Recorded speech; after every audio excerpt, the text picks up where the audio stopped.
আধুনিক সমৃদ্ধ বাংলাদেশের স্থপতি শহীদ প্রেসিডেন্ট জিয়া রহমান বীর উত্তমের 40তম শাহাদাত বার্ষিকী উপলক্ষে বাংলাদেশ জাতীয়তাবাদী দল ঢাকা মহানগর দক্ষিণ আর উত্তর দক্ষিণ মাফ করবেন উত্তর আয়োজিত আজকের এই আলোচনা সভার সম্মানিত সভাপতি, আমাদের আলোচনা সভায় উপস্থিত আছেন যিনি আমাদের অত্যন্ত দিক নির্দেশনাময় বক্তব্য রাখেন, আমাদের সকলের অত্যন্ত প্রিয়, বিশেষ করে গণতন্ত্রকামী বাংলাদেশের মানুষের কাছে প্রিয় স্পষ্ট বক্তা হিসেবে যিনি পরিচিত, জাতীয় স্থায়ী কমিটির সম্মানিত সদস্য বাবু চন্দ্র রায় আমাদের মাঝে উপস্থিত আছেন। আমাদের আপনাদের ঢাকা মহানগর যখন এক ছিল তখনকার সাধারণ সম্পাদক করা হতো না, অবিভক্ত ঢাকা মহানগর কমিটির সাধারণ সম্পাদক, এখন আমাদের মাননীয় চেয়ারপারসনের উপদেষ্টা মন্ডলীর সদস্য জনাব রাম এখানে উপস্থিত আছেন। আমাদের সাংগঠনিক সম্পাদক ঢাকার হযরত মিলন, ঢাকা মহানগর উত্তরের সম্মানিত নেতৃবৃন্দ, কেন্দ্রীয় নেতৃবৃন্দ, প্রিয় ভাইয়েরা বোনেরা, আসসালামু আলাইকুম। এখানে সবাই আপনার নেতা আছে, এখানে কিন্তু কর্মী ঠিক কেউ নেই। আমার মনে হয় যে আমরা ঢাকা উত্তরের সমস্ত থানা ওয়ার্ডের নেতৃবৃন্দরা এখানে উপস্থিত আছে, যারা নেতৃবৃন্দ, এবং আমি চেহারা দেখেও বুঝতে পারছি সকলের, অনেককে ব্যক্তিগতভাবে চিনিও, তারা সবাই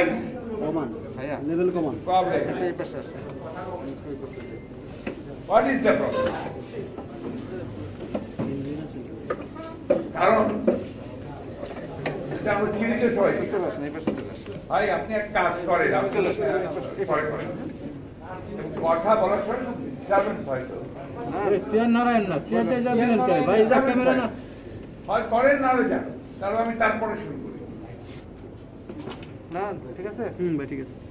এখানে আপনারা যারা আছেন সবাই আমারও পরিচিত, দীর্ঘকাল ধরে আমিও আপনাদের সঙ্গে কাজ করছি, ঢাকা মহানগরে কাজ করেছি, আপনাদের এলাকাগুলোতে গেছি, বিভিন্ন সময় আন্দোলন বলেন, আন্দোলন নয় সময় বলেন, সবসময় প্রায় যাতায়াত হয়েছে। সুতরাং আপনাদের কাছে আমাদের নতুন করে বলার আর কিছু কতটুকু জিনিস আমাদের যারা নেতা তারা খুব স্পষ্ট করে বলেছেন যে আজকে আমরা শহীদ প্রেসিডেন্ট জিয়া রহমানকে স্মরণ করছি 40 বছর পরে। কেন প্রয়োজনটা, কেন প্রয়োজনটা? এই জন্যই যে যেটা দাদা বলেছেন যে এই মানুষটাকে বারবারই স্মরণ করতে হবে, কারণ তার যে কথা আমরা বলি, তিনি আমাদের নেতা, তিনি আমাদের আদর্শ, তিনি আমাদের পথ দেখিয়েছেন, তার কথা চমৎকার বলেছে, কিন্তু সেই পথে তো আমরা এখন চলছি। আমি কিন্তু দাদার কথার সঙ্গে আরো একটু যোগ করতে চাই, শহীদ প্রেসিডেন্ট জিয়া রহমানের পথে এখন গোটা পৃথিবী চলে। এই পৃথিবী একটা নষ্ট পৃথিবীতে পরিণত হয়েছে, এই পৃথিবীতে এখন কোনো আদর্শ নেই, এই পৃথিবীতে এখন কোন রকমের সততা নেই, কোন রকমের আপনার যেটাকে আমরা বলি যে আপনার মূল্যবোধ নেই, প্রায় নষ্ট। সময়টাকে ওই জন্য বলা হয় নষ্ট সময়। মানে এখন যারা রাষ্ট্রপ্রধান হন বেশিরভাগই আপনার দেখা যাচ্ছে যে তারা ক্ষমতায় টিকে থাকার চেষ্টা করে। আমার দেশে শুধু না, সব দেশে, শুধুমাত্র আমরা বলি গণতান্ত্রিক দেশগুলোতে পরিবর্তন আসে, সেই পরিবর্তনের মধ্যে চেষ্টা করে কিভাবে টিকে থাকবে। গণতন্ত্রের সবচেয়ে বড় প্রবক্তা যে দেশটি আমরা আমেরিকা, সে পর্যন্ত আমরা দেখলাম কিছুদিন আগেই যে তাদের প্রেসিডেন্ট নির্বাচন হলো, ট্রাম্প কি চেষ্টাটাই করলো যে কি করে থাকা যায়। যত রকম চেষ্টা আছে আপনার সেই দেশের কমিশনকে নিয়ন্ত্রণ করে, এবং শেষে ক্যাপিটাল হাউসে আপনার মানুষ ঢুকিয়ে দিল, শত শত হাজার হাজার মানুষ ঢুকে। আমেরিকার ইতিহাস এটা ঘটেনি, এটা হচ্ছে খুব এই চেষ্টাটা শেষ পর্যন্ত করেছে। সুতরাং যে কথাটা আমি বলতে চাচ্ছি সেটা হচ্ছে যে আসলে এখন আর নীতি কথা বলতে, রাজনীতিকে নীতি কথা নির্বাসিত হয়ে গেছে। আপনার মনে আছে দাদা, ওই 1972 থেকে 75 সাল পর্যন্ত বেশ কিছু সুন্দর সুন্দর আপনার নাটক হচ্ছে, চমৎকার চমৎকার নাটক। তখন আপনার এই আমাদের মুনতাসির মামুন, তারপরে আপনার যে বিখ্যাত পরিচালক সেলিম আল দ্বীন, তারপরে আপনার আমাদের এই যে হুমায়ুন নাজার, মামুনুর রশিদ, আরো আপনার যে মামুনুর রশিদ, এরা আব্দুল্লাহ মামুন রায়, এরা যে নাটকগুলো দেখতেন তার মধ্যে একটা নাটক খুব নাম করেছিল সুবচন নির্বাসনে। নাটকটার নামই হচ্ছে সুবচন নির্বাসনে, অর্থাৎ ভালো কথার বলাটা নির্বাসনের জন্য। আজকে সেই জন্যই বলছিলাম যে ভাইয়া প্লিজ একটু আমাকে কথা বলার সুযোগ দেবেন প্লিজ। যেটা আমি বলছিলাম যে একটা বিষয়গুলো আমাদের কিন্তু আমরা বলছি, আমরা চেষ্টা করছি, আমাদের বয়স সেখানে সকলে আমরা যারা আর কি, আমাদের বয়স বেশি হয়ে গেছে, 72, 73, তারপরে আপনার অনেকের 65, অনেকে 70, অনেকে বলে ওল্ড হ্যাগার্স। ওল্ড হ্যাগার্স দিয়ে আর হবে না, এখন নতুন হ্যাগার্স লাগবে।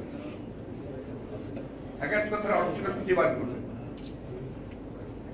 কিন্তু দুর্ভাগ্য যে ওল্ড হ্যাগার্স গুলো যেটা করেছে, নিউ হ্যাগার্স কিন্তু আমরা সে পথেই দেখতে পাই। আমি কথা এই জন্য বলছি না, রিয়ালিটি বুঝতে পারি। এই ওল্ড হ্যাগার্সরা ছাত্র জীবনে লড়াই করেছে, যৌবনে লড়াই করেছে, প্রাণ দিয়েছে, দিয়ে একটা দেশ স্বাধীন করে দিয়েছে। আজকে যে এই দেশের মানুষের আমরা নতুন নতুন স্বপ্ন দেখতে পায়, নতুন ক্যারিয়ার দেখতে পায়, নতুন ভবিষ্যৎ দেখতে পায়, নতুন সম্ভাবনা দেখতে পায়, that is because of liberation of Bangladesh, তাই না? এটা তো করেছে ওল্ড হ্যাগার্সরা। ওল্ড হ্যাগার্সরা আরেকবার সংগ্রাম করে, যুদ্ধ করে, এই যে 90-এর আন্দোলন করে তারা গণতন্ত্রকে ফিরিয়ে এনেছে একটা স্বৈরাচার সরকারের হাত থেকে।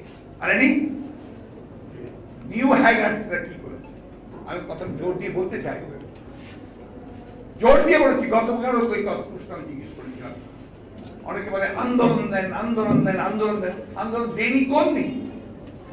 আমরা তো বলছি আমরা প্রতি মুহূর্তে আন্দোলন করছি। আন্দোলন শুরু করেছি যেদিন থেকে আওয়ামী লীগ ক্ষমতা জোর করে দখল করে নিয়েছে, সেদিন থেকে আমরা আন্দোলন করছি। এবং একটা কথা জোর দিয়ে বলতে পারি আমরা যে দেশীয় নেত্রী বেগম খালেদা জিয়া কারাগারে যাওয়ার পর থেকে আমরা অনেক কথা আমরা শুনেছেন, পত্র পত্রিকায় বিভিন্ন জায়গায়। আমাদের কিন্তু স্ট্যান্ডিং কমিটির সদস্যরা আমরা কোনোদিন এককভাবে কোনো সিদ্ধান্ত নেইনি, আমরা যৌথ সিদ্ধান্ত নিয়েছি, সবাই আলোচনা করে সিদ্ধান্ত নিয়েছি, নিয়ে সেই সিদ্ধান্তই আমরা পালন করার চেষ্টা করেছি। আমি জানতে চাই যে আমাদের তরুণেরা, যুবকেরা যারা সবসময় আন্দোলনের কথা বলেন, তারা কোন দিন নিজেরা একটা আন্দোলন শুরু করেছেন তাদের সমস্যা নিয়ে, তাদের প্রবলেম করে নিয়ে? আমি দেখিনি। আপনারা দেখে থাকতে পারেন, আমি দেখি। এখানে এই যে আপনার দাদা আছে, সালাম সাহেব আছে, এখানে আপনার এরা সব পরের এরা আছে, 90 আন্দোলনের সবাই আছে। এদেরকে কিন্তু কেউ বলে দেয়নি যে তোমরা এখন ঢাকা বিশ্ববিদ্যালয়ে আন্দোলন শুরু করো, মুখের শুরু করো, মুখের করো। তার নিজেরাই সিদ্ধান্ত নিজেরাই নিয়েছে। এটা কিন্তু আন্দোলনের আপনার কেমিস্ট্রি, আপনাকে নিজেরাই শুরু করতে হবে। আরেকটা কথা বলে আপনার খুব, এটা সবসময় এটা আমি আপনার প্রতিবাদ করি, যে ঢাকায় আন্দোলন হয় না, ঢাকায় বিএনপি আন্দোলন করে না। এটা প্রায়ই বলে, সবখানে বলে। হয়তো কথাটা সত্যি, যেখানে আন্দোলন হতে পারে না। কেন করে না তার অনেক কারণ আছে। কিন্তু কবে ঢাকার বিএনপি বা ঢাকার লোকেরা কবে আন্দোলন করেছে আপনি কি করতে পারবেন? আন্দোলন শুরু হয় ঢাকা বিশ্ববিদ্যালয় থেকে, আন্দোলন শুরু হয় ছাত্র প্রতিষ্ঠানগুলো থেকে, সেই আন্দোলন জগন্নাথ কলেজ থেকে, জগন্নাথ বিশ্ববিদ্যালয় থেকে সেই আন্দোলন ছড়িয়ে পড়ে, তখন সবাই নেমে পড়ে। ঠিক কিনা বলেন? ভুল বলছি আমি? এগুলো কবে ওয়ার্ডের নেতা, আপনার থানার নেতা বিএনপি কবে আন্দোলন করেছে? এই আন্দোলন হয় শেষের দিকে, তাই না? সবাই জানে। শুরু করতে হলে আগে তরুণদেরকেই, যুবকদেরকেই আগে নামতে হবে। এটাই হচ্ছে বিজ্ঞান, এটাই কেমিস্ট্রি। আমি গতকালও বলেছি কথাটা, আমি কথা বারবার বলতে চাই এই জন্য যে নাও দিস ইজ দেয়ার টাইম। জেগে উঠতে হবে, জাগাতে হবে মানুষকে। এটা আজকের কথা, আমার কথা না, আপনার নজরুল ইসলামের কথা, রবি ঠাকুরের কথা, নজরুল ইসলাম অনেক কবিতার মধ্যেই আছে দেখবেন কথা। কই সেই সমস্ত যুবকেরা কই, বেরিয়ে আসো। তার যে আপনার ওই বিখ্যাত কবিতা আছে আপনার, দুর্গম অবরিকান্তার মরু দুস্তর পারবার হয়ে লঙ্ঘিতে হবে রাত্রি বিশ্বের যাত্রীরা হুঁশিয়ার। বিদ্রোহী না, কান্ডারি হুঁশিয়ার।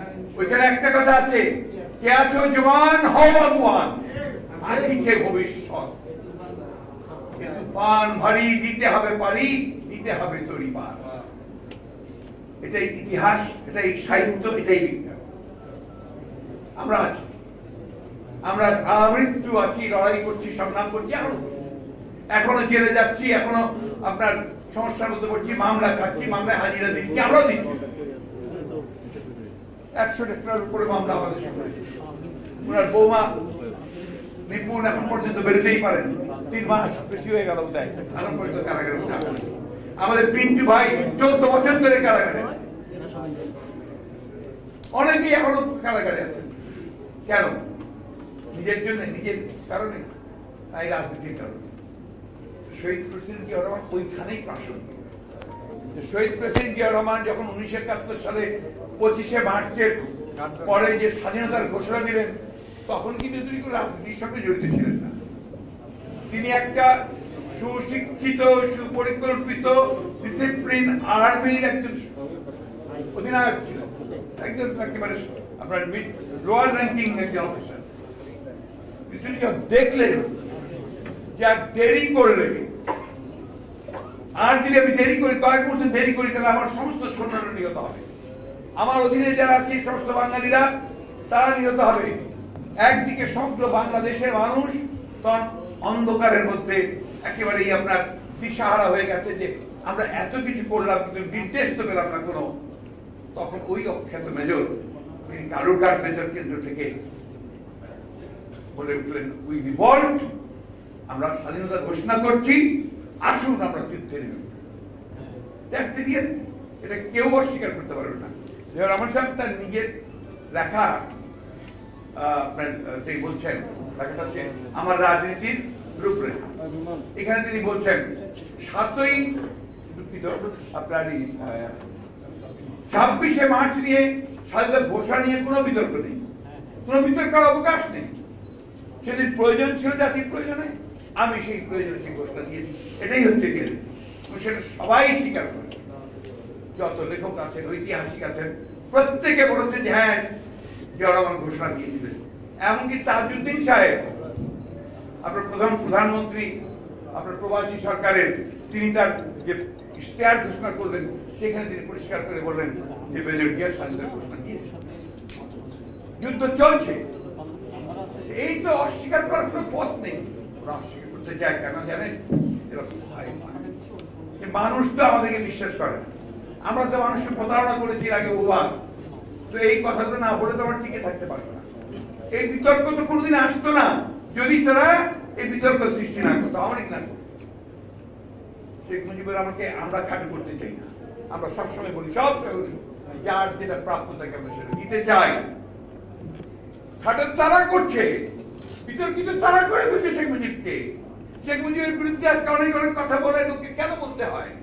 কারণ আপনারা মিথ্যা কথা বলেন, সেগুলো প্রতিবাদ করতে হবে। আমাদের কথা বাদ দেন, তাজউদ্দিন সাহেবের মেয়ে, তিনি বই লিখেছেন পিতা ও নেতা। পড়ছেন বইটা? আপনি পড়ছেন, নেতাদের জিজ্ঞেস করি, এগুলো একটু পড়বেন না, এগুলো না পড়লে ঠিক পরিষ্কার হবে না, আপনি আপনার নেতা কর্মীদেরকে ঠিক মতো বোঝাতে পারবেন না। তিনি নিজে বলছেন, তার মেয়ে বলছে, তার বইয়ের মধ্যে বলছে যে আমার বাবা একটা টেপ রেকর্ডার নিয়ে গিয়েছিল 25 তারিখে লিখেছি সন্ধ্যায় 8টায়, যে ঘোষণাটা দিয়ে দেন, স্বাধীনতার ঘোষণা দিয়ে দেন, তখন উনি অ্যারেস্ট হননি। বলছে তখন উনি বলেছিলেন যে আমাকে কি তুমি রাষ্ট্রদ্রোহিতার অপরাধে মামলা করতে চাও আমার বিরুদ্ধে? আমার কথা নয়, আমি কখনোই কথা বলি না, কিন্তু তার মেইন কথা লিখেছে। তাই বলি এগুলো নিয়ে আমরা বিতর্ক করতে চাই, লাভও নেই। ওই অতীত 4-5 বছর আগে কি হয়েছে না হয়েছে সেটা চাই না। আমরা শহীদ জিয়ার আদর্শে বিশ্বাস করি, তার পথে চলতে চাই, যেটা দাদা বলেছেন। আমরা বিশেষ করে আমাদের নতুন রাষ্ট্র নির্মাণ। শহীদ জিয়ার কৃতিত্বটা ওই জায়গায় যে আওয়ামী লীগ যখন ফেল করেছে ওইখানে উনি সফল হয়েছে। ওরা স্বাধীনতার ঘোষণা দিতে পারেনি, শহীদ জিয়া স্বাধীনতার ঘোষণা দিয়েছেন। আবার পরবর্তীকালে 5 বছর ক্ষমতায় থেকেছে আওয়ামী লীগ, তারা রাষ্ট্র নির্মাণ করতে পারেনি, রাষ্ট্রকে ধ্বংস করে দিয়েছে। সেই জায়গায় শহীদ জিয়া সফল হয়েছে। কথাটা আমারও না, একটা বই লিখেছে আমাদের মাহফুজুল্লাহ সাহেব, আপনারা সবাই জেনে ঢাকা লোকেরা থাকে, খুব ভালো টকশো করতেন, মনে আছে সাংবাদিক মাহফুজুল্লাহ। উনি শহীদ জিয়ার উপরে একটা বই লিখেছেন, খুব প্রামাণ্য একটা বই, ওই অল ডকুমেন্টস, বইটা বোঝাই একেবারে। ওই বইটার মধ্যে তিনি বলছেন আমেরিকান রাষ্ট্রদূত মাইরাম 75 সালে সে বাংলাদেশে ছিল। তো সে ওই বইটাতে তার একটা কমেন্ট দিতে গিয়ে বলেছে যে 1975 সালে, দুঃখিত, 1981 সালে জিয়াউর রহমান মারা না গিয়ে যদি 1975 সালে মারা যেতেন, তাহলে এই বাংলাদেশের ভাগ্যে কি হতো আমি বলতে পারি না। সম্ভবত এই বাংলাদেশ আফগানিস্তান ও লাইবেরিয়ার মতো একটা ব্যর্থ রাষ্ট্রে পরিণত। অর্থাৎ জিয়াউর রহমান বেঁচে থাকে নতুন রাষ্ট্র নির্মাণের কোন সম্ভাবনাও দেখা যেত না। মানুষের বিশ্বাস আস্থা ফিরে আসতো না। মানুষকে যে একটা উৎপাদনের জন্য জাগিয়ে তোলা, মানুষকে যে একটা বিভক্ত জাতি থেকে ঐক্যবদ্ধ জাতি পরিণত করা, এই কাজটি করেছিলেন শেখ মুজিবুর রহমান। দাদা বলেছেন যে দল তিনি কিভাবে সংগঠিত করেছেন, দলকে তিনি কিভাবে রাষ্ট্রের জন্য কাজ করার জন্য তিনি তৈরি করা শুরু করেছেন। দাদা নিশ্চয়ই মনে আছে, সেই জিয়াউর রহমান একটা স্কুলও তৈরি করেছিলেন, একটা বাংলাদেশ জাতীয়তাবাদী প্রশিক্ষণ একাডেমি। ফিরোজ নুন ছিলেন বোধহয় প্রধান, তাই না? ওইখানে কি পরীক্ষা, সমস্ত আমার কাছে ডকুমেন্টসটা আছে একটা, তখন সব মন্ত্রীদেরকে ওখানে গিয়ে পরীক্ষা দিতে হতো। রাজনীতির ওনাদের তো দিতে হতো, আপনারা তো তখন নেতা সংগঠন হতে, মন্ত্রীদের দিতে হতো ওখানে গিয়ে পরীক্ষা। আমাকে কে কে পরীক্ষা দিয়েছে সেটা হতো, নম্বর কত পেয়েছে তাও আছে। শিক্ষার মধ্যে কি থাকতো, রাজনীতি কি, বাংলাদেশ জাতীয়তাবাদী রাজনীতি কি, বাংলাদেশি জাতীয়তাবাদ এটা কি, গণতন্ত্র কাকে বলে, উন্নয়ন কাকে বলে, এইসব মিনিমাম যে কথাগুলো, চৌকস যে কথাগুলো জানা দরকার রাজনৈতিক নেতা কর্মীদের, সেই জিনিসগুলো সেগুলো। তিনি অত্যন্ত ধর্মভীরু মানুষ ছিলেন। 5 ওয়াক্ত নামাজ তার কোনদিন সহজে কাজে আসতো না। আপনারা দেখেন যখন উনি মারা গেছেন, মৃত্যু হলো তার, তখন তার ঘরের মধ্যে আপনার জানা আমাদের টুপিটা ছিল ওই সাইড টেবিলের মধ্যে, মনে আছে আপনাদের? কিন্তু ধর্মান্ধ ছিলেন। তার ওই এলাকাটার মধ্যে বাংলাদেশি জাতীয়তাবাদ সম্পর্কে যখন ব্যাখ্যা দিচ্ছেন, ন্যায় করছেন, খুব পরিষ্কার করে বলছেন যে বিএনপি কোন সাম্প্রদায়িক দল নয়, বিএনপি কোন ধর্মীয় দল নয়, বিএনপি একটা উদারপন্থী গণতান্ত্রিক রাজনৈতিক দল, খুব পরিষ্কার করে বলছেন। এবং এখানে ধর্মকে নিয়ে যারা ব্যবসা করে তারা রাজনীতি এই বিএনপির সঙ্গে করতে পারবে না। একটা সামনে দেখা গণতন্ত্রের পক্ষে একটা কথা সবসময় বলছেন। এবং হি ওয়াজ টোটাল এ ডেমোক্রেট, একটা গণতন্ত্রই ছিলেন, গণতন্ত্রকে তিনি পুরো প্রতিষ্ঠা করেছেন। আওয়ামী লীগ গণতন্ত্রকে ধ্বংস করেছেন, একদলীয় শাসন ব্যবস্থা দিয়েছে, আর বহুদলীয় গণতন্ত্র ফিরিয়ে দিয়েছেন। এবং প্রথম রাষ্ট্রপতি নির্বাচন করেছেন সব মানুষের ভোটের মধ্য দিয়ে। এমএজি ওসমানী নির্বাচনের ক্যান্ডিডেট ছিল, 11 ছিল, তার মধ্যে এমএজি ওসমানী বিরোধী দলের ক্যান্ডিডেট, আওয়ামী লীগ সহ।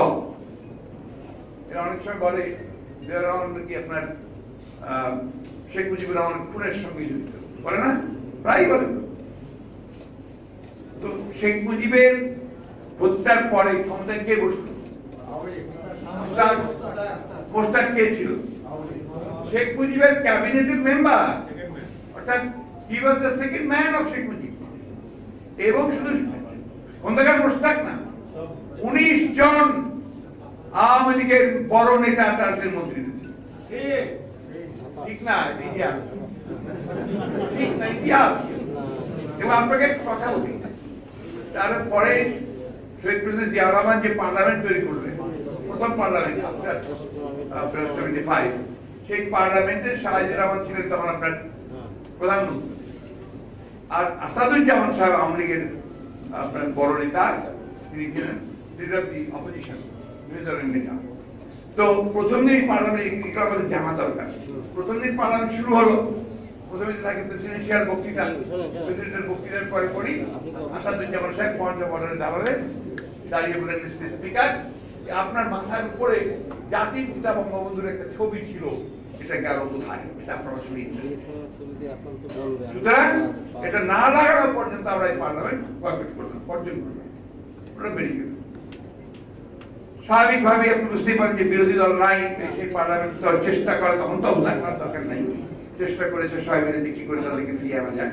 শাহরি সাহেব প্রচুর মিটিং টিটিং করেছেন, কথাবার্তা বলেছেন, আর ভিতরে গিয়ে দেখেছেন কাগজপত্রে কি বলে। তারপরে 21 দিন পরে তাদেরকে কনভিন্স করে উনি আওয়ামী লীগকে নিয়ে এসেছেন পার্লামেন্টে। তো উঠে দাঁড়িয়ে প্রথমে বক্তৃতা শুরু করেছেন, খুব ভালোভাবে কথা বলে। তারপরে বলে যে আপনারা এই দাবিতে চলে গিয়েছিলেন যে এখানে ছবিটা নাই কেন। আমি এগুলোর উপর প্রচুর পড়াশোনা করেছি, দেখেছি, তদন্ত করেছি। আমি যেটা দেখলাম সেটা হচ্ছে যে আপনাদের নেতা আব্দুল মালিক উকিল সাহেব, তার উনি স্পিকার ছিলেন, তখন কোথায় উনি সম্ভবত আওয়ামী লীগের নেতা ছিলেন, উনি নিজে হাতের ছবিটা নামিয়ে নিয়ে গেছেন এখান থেকে। হয়ে হয়ে করছে আপনি বলেন, হ্যাঁ উনি তো নিয়েছেন আপনার এই পার্লামেন্ট শুরু হওয়ার আগের দিন পর্যন্ত। স্পিকার দায়িত্ব ছিল, সবকিছু তার, তিনি করেছেন। আর আপনাদের এই আব্দুল মালিক সাহেব শেখ মুজিবুর হত্যার পরে লন্ডন এয়ারপোর্টে গিয়ে বলেছে জাতি ফেরাউনের হাতে মুক্তি করবে, আব্দুল মালিক উকিল সাহেব বলেছে। আপনারা ওই সময় আসাদুজ্জামান সাহেব, আপনি সহ 19 জন গিয়ে আপনার মন্ত্রিত্বের শপথ নিয়েছেন। শেখ সাহেবের রক্ত তখন শুকায়নি, সিঁড়িতে আছে, আপনার মন্ত্রিত্বের শপথ নিয়েছেন। আমি তার বন্ধু হতভাগা শাহ আজিজ, আমি আপনার 21 দিন তার জন্য কোরআন শরীফের দোয়া করেছি তার আত্মার মাগফিরাতের জন্য। This is the history. এখন তারা বলেন যে জিয়াউর রহমান সাহেব হত্যাকাণ্ডের সঙ্গে জড়িত ছিলেন, অমুকের সঙ্গে জড়িত ছিলেন, ফলানা হিসেবে হত্যাটা করেছেন তোমরা। সৈফুল্লাহ সাহেব তার আর্মি চিফ ছিলেন, কি করেছেন?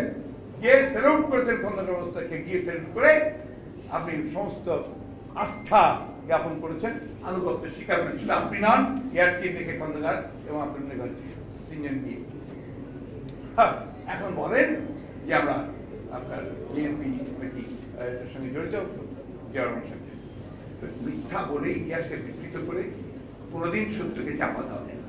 আমরা কিন্তু আমরা এই জন্যই এইবার যে সুবর্ণ জয়ন্তী পালন করছি, আমরা কিন্তু প্রচুর অনুষ্ঠান করছি, প্রচুর আলোচনা করছি, প্রচুর কথা বলছি এগুলোর উপরে ভিত্তি করেই। এই জন্যই যে আমরা এই যে মিথ্যা প্রচারণা করছে, এটাকে বলা হয় গোয়েবেলসি অপপ্রচার। দ্বিতীয় বিশ্বযুদ্ধে হিটলারের নাম তো আপনারা সবাই জানেন। সেই হিটলারের একটা তথ্যমন্ত্রী ছিল আমাদের যে হাসান মাহমুদ, অনেকে তার অনর্গল মিথ্যা বলে যায়। কারণটা কি? একটা বিজ্ঞান আছে যে বারবার মিথ্যা বলতে থাকে, ওটা সত্য প্রমাণিত হবে, সত্য বলে মনে হবে ওটাকে, ওইভাবে সে মিথ্যা বলতো। ওই জন্য ওর নামে চলে সেই যে মিথ্যা কথা যারা বলতে থাকে তথ্যমন্ত্রী হিসেবে, তাদেরকে বলা হয় গোয়েবেলস, এবং তার প্রচারটাকে বলা হয় গোয়েবেলসীয় প্রচার। এই গোয়েবেলসীয় প্রচার তারা করছে, এটাকে অফসেট করার জন্য আমরা আপনাদের সঙ্গে বারবার মিটিং করেছি, কথা বলেছি। এবারও যে আমরা এতবার মিটিং করছি একটা মাত্র কারণ যে আমরা এই কথাটা সকলের মধ্যে ছড়িয়ে দিচ্ছি। কারণ আছে, কারণটা কি? আপনারা তো সবাই, অনেকে তো নাতি টাতি আছে, স্কুলে যায়, তাই না? প্রাইভেট স্কুল যায় না? কি কথা বলেন না কেন? যায় তো নাকি? নাকি সব ছেলে জাতিপুতি নাই কারো? আমার আছে ভাই দুই, না আমার এক নাতি আছে। তাদের বইয়ের মধ্যে যেটা আছে তার সম্পূর্ণ একটা মিথ্যা অপপ্রচার এবং স্বাধীনতার ঘোষক শহীদ জিয়াকে খলনায়ক হিসাবে দেখানো চেষ্টা করছে। এটাকে বন্ধ করতে হবে, আমাদেরকে উন্নতি করে এসে দেবে না। আরেকটি কথা বলে আমি বক্তব্য বানাবো। শহীদ জিয়া, আমি সবসময় আমার কাছে মনে হয় একটা ক্ষণজন্মা কিংবদন্তির নেতা। এত অল্প সময়ের মধ্যে একটা মানুষ একটা জাতির পুনর্গঠনের জন্য এত কাজ করে ফেলতে পারে, এটা অবিশ্বাস্য। দেখেন চিন্তাগুলো ছিল কিরকম। আপনার যে বাংলাদেশি জাতীয়তাবাদ এটা দিয়ে কেন দিলেন? কারণ আওয়ামী লীগ দিয়েছে বাঙালি জাতীয়তাবাদ, বাঙালি বাঙালি। কারণ পশ্চিম বাংলার লোকেরা কি, ওরা তো বাঙালি। ওরা যদি কোনোদিন বলে যে পূর্ব বাংলাটা এই বাংলাদেশটা আমাদের, অসুবিধা আমরা কি করতে পারি? করতে পারে তো। আমরা যে আলাদা একটা ভূখণ্ড, এখানকার মানুষগুলো যে আলাদা চিন্তা ভাবনা নিয়ে আছে, আলাদা ঐতিহ্য আছে, কৃষ্টি আছে, ধর্মবোধ আছে, এটাই হচ্ছে বাংলাদেশি জাতীয়তাবাদ। এই বাংলাদেশি জাতীয়তাবাদটা এখানে বার্মা আছে, এখানে আপনার চাকমা আছে, উড়াও আছে, সাঁওতাল আছে, বাংলা ভাষায় কথা বলার বহু লোক আছে, তাদের সবাইকে নিয়ে হচ্ছে বাংলাদেশি জাতীয়তাবাদ। এবং এখানে এটাকে কি বলছেন, যেটা এই চিন্তা ভাবনার মধ্যে সুদৃঢ় থেকে এই জাতির অর্থনৈতিক উন্নয়ন করতে হবে। আর রাজনীতিটা হবে কি, উৎপাদন উন্নয়নের। প্রথম এই কথা এই সাবকন্টিনেন্টে শুধু না, আমরা এশিয়ার এই অঞ্চলে প্রথম এই কথা তিনিই নিয়ে এসছেন, যে politics of development, not development for politics, politics of development. সেই কারণে পার্টিসিপেশন অফ পিপল, আপনারা যারা অর্থনৈতিক ছাত্র এখানে মিলন আছে, সবাই জানেন যে ইকোনমিক ডেভেলপমেন্ট কখনোই সাস্টেনেবল হবে না যদি পিপলস পার্টিসিপেশন না থাকে। জনগণ যদি অংশগ্রহণ না করে তাহলে কখনোই সেটা টেকসই হবে না, টিকে থাকবে না। এবং সেই জনগণকে নিয়েই তিনি তার একসাথে কাজ করার খাল কর্মসূচি শুরু করেছিলেন, গ্রাম সরকার গঠন করেছিলেন, গ্রামের মানুষদেরকে এই কর্মকাণ্ডের সঙ্গে যুক্ত করবেন, এবং গণতন্ত্রকে ছেড়ে দিয়েছিলেন, বহুদলীয় গণতন্ত্র করে দিয়েছিলেন। বক্তব্য দীর্ঘ করবো না, আমি শুধু একটি কথা, আমাদের মিলন সাহেব আপনাদের খুব সুন্দর বলেছেন আজকে, আমাদের অর্থনীতির সংজ্ঞা দিয়েছেন। আমি ওর সঙ্গে একটা যোগ করতে চাই। ওই অর্থনীতি আরেকটা সংজ্ঞা আছে, সেটা হচ্ছে bad money drives out good money. Yes, খারাপ টাকাটা দেখবেন কর করা সুন্দর টাকাটাকে বাইর করে দেয় বাজার থেকে। কেন? সবাই আমরা চাই টাকাটাকে রাখতে, একটা চমৎকার চকচকে টাকা আমরা রেখে দিতে চাই। আমাদের বাড়ির মেয়েরা গিন্নিরা তো আরো বেশি করতে চায়, ওই পুরোনো টাকাটা ওটাকে আমরা ছেড়ে দিই। রাজনীতিতে কিন্তু তাই হয়। ওই গুড মানি, গুড লিডার্স, গুড ওয়ার্কার্স তারা আউট হয়ে যায় ওই ব্যাড লিডার্স, ব্যাড ওয়ার্কার্সদের চাকরি। এটাকে ফাইট হবে। বাংলাদেশে আজকে আমাদের এই যে আপনার এতগুলো টেলিভিশন ক্যামেরা, আমরা সবাই পাগল হয়ে থাকি টেলিভিশন ক্যামেরার সামনে কিভাবে দেবো, তাই না? দেখায় কয় সেকেন্ড, 2 সেকেন্ড, 3 সেকেন্ড, 4 সেকেন্ড, অনেক সময় দেখায়ও না, কথাও শোনায় না। কারণ কি? এখন তাদের সেই স্বাধীনতা নাই, তাদের সেই স্বাধীনতা নাই।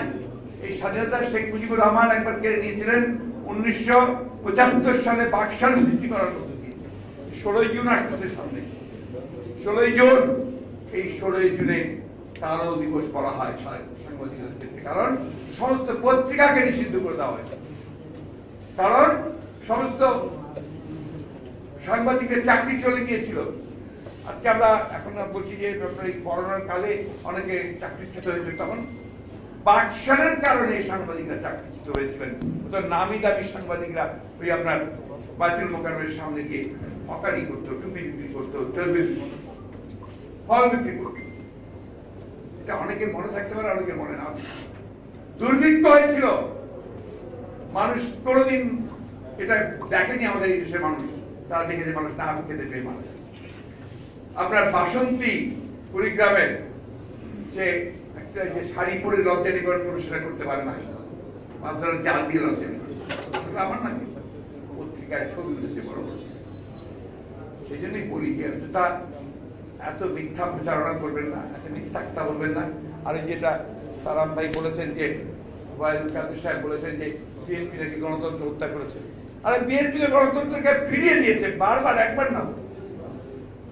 1981 সালে শহীদ জিয়া রহমান সাহেবকে যখন আপনার এইভাবে সাধারণ বরণ করতে থাকে, যে মেরে ফেলা হলো, বাংলাদেশ মেরে ফেললো, তারপর কে আসছে? হোসেন মোহাম্মদ এরশাদ।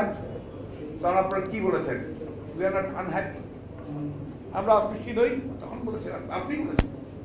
এইবারও ফখরুদ্দিন মঈনুদ্দিন যখন ক্ষমতা দখল করলো তারা, তখন বলবে যে আমাদের আন্দোলনের ফসল।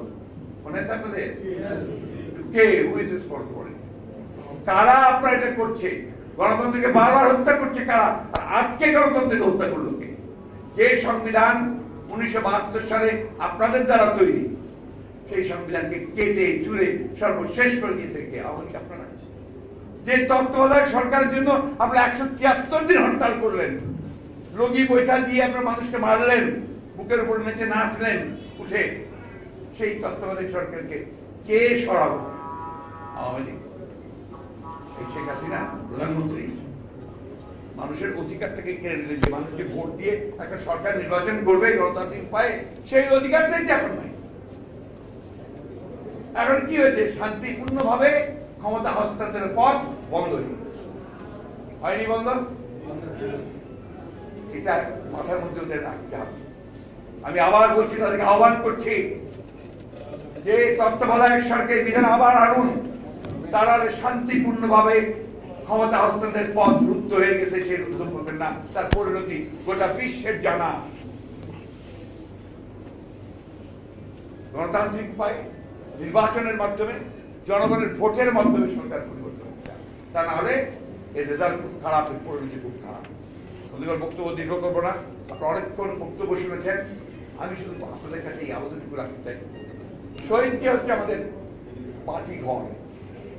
শহীদ জিয়া এই আপনার সমুদ্রের মধ্যে, নদীর মধ্যে রাতের বেলা যদি আপনার একটা বাতি ঘর না থাকে, তাহলে আপনার লঞ্চ চলতে পারে না, কিছু চলতে পারে না।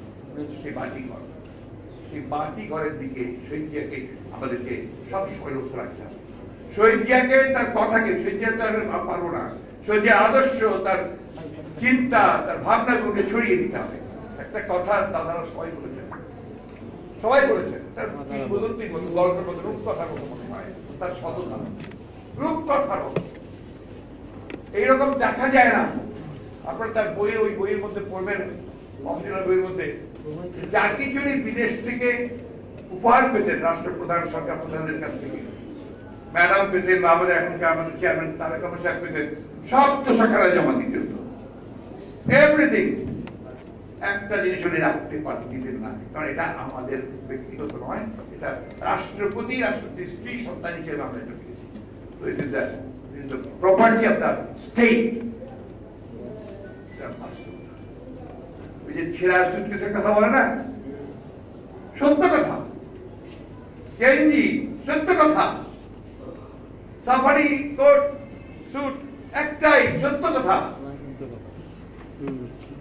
এতটুকু কোনদিন আপনার মিথ্যা কথা নয়। এটাই আমাদের সম্পদ, আমাদের শক্তি, আমাদের ওই জায়গাতেই শক্তি যে আমরা এমন একটা লোকের রাজনীতি করি যে লোকের সত্তা 100 ভাগ সৎ ছিল। 100 ভাগ, 99.9% 100 ভাগ। তার জমি কোথাও ছিল না। উত্তরের মানুষরা জানেন, আমাদের একজন কোথায় চেয়ারম্যান সাহেব ওখানে তার নামে একটা জমি আপনারা লিখে দিয়েছেন উত্তরখানে, জানেন না? উত্তরের পাশে যে জমি লিখে দিয়েছেন, ওটাও মাঝখানে বেদখল হয়ে গেছিল, তখন আমার বোধহয় করে বেড়াটা দিয়ে রাখা হয়েছে। সাভারে এতটুকু একটা জমি ছিল, সেটাও বেদখল হয়ে গেছে। 63 বেগম খালেদা জিয়া, তার নিজের তো কোনো জমি নাই, বাড়িও নাই, সরকার দিয়েছিল তাকে, যে বাড়িতে সে বাড়িতে বের করে দেওয়া হয়েছে। এই আওয়ামী লীগ বের করে দিয়েছে।